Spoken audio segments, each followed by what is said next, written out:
everybody. Good afternoon, everybody. Good afternoon. Thank you. It is clearly now the will of the Parliamentary Conservative Party that there should be a new leader of that party and therefore a new Prime Minister.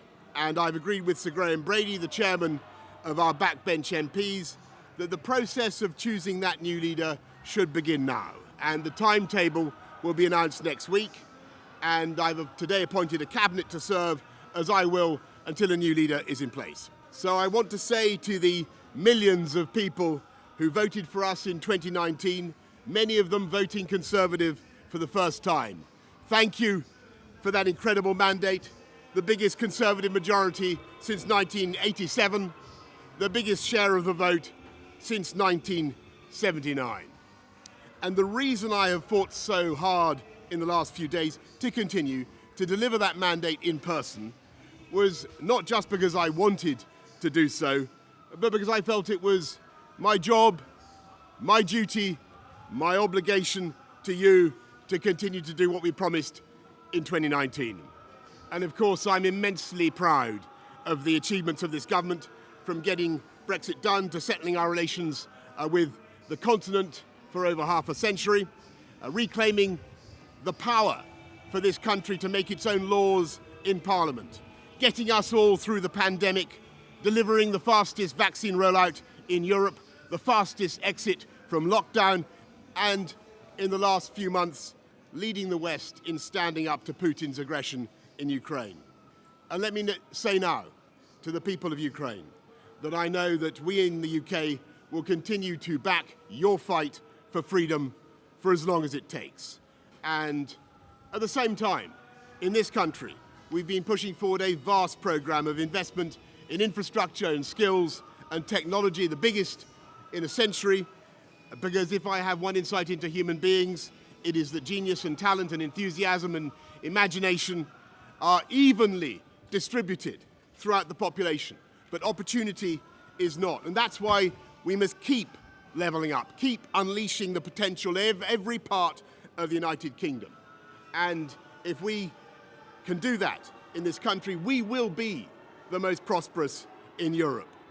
And in the last few days, I've tried to persuade my colleagues that it would be eccentric to change governments when we're delivering so much, and when we have such a vast mandate, and when we're actually only a handful of points behind in the polls, even in mid-term after quite a few months of pretty relentless sledging, and when the economic scene is so difficult domestically and internationally. And I regret not to have been successful in those arguments, and of course it's painful not to be able to see through so many ideas and projects myself. But as we've seen at Westminster, the herd instinct is powerful. When the herd moves, it moves. And my friends, in politics, no one is remotely indispensable. And our brilliant and Darwinian system will produce another leader equally committed to taking this country forward through tough times, not just helping families to get through it, but changing and improving the way we do things, cutting burdens on businesses and families, and yes, cutting taxes, because that is the way to generate the growth and the income we need to pay for great public services. And to that new leader, I say, whoever he or she may be, I say I will give you as much support as I can. And to you, the British public, I know that there will be many people who are relieved, and perhaps quite a few who will also be disappointed. And I want you to know how sad I am to be giving up the best job in the world. But them's the breaks.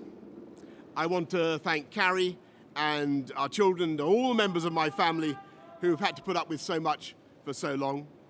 I want to thank the peerless British civil service for all the help and support that you have given our police, our emergency services, and of course our fantastic NHS, who at critical moment helped to extend my own period in office, as well as our armed services and our agencies that are so admired around the world, and our indefatigable Conservative Party members and supporters, whose selfless campaigning makes our democracy possible.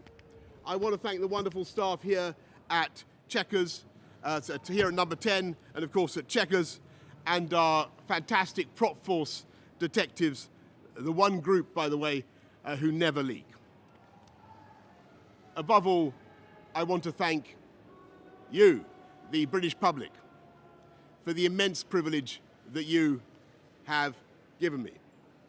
And I want you to know that from now on until the new Prime Minister is in place, your interests will be served and the government of the country will be carried on. Being Prime Minister is an education in itself. I've travelled to every part of the United Kingdom, and in addition to the beauty of our natural world, I've found so many people possessed of such boundless British originality and so willing to tackle old problems in new ways that I know that even if things can sometimes seem dark now, our future together is golden. Thank you all very much. Thank you.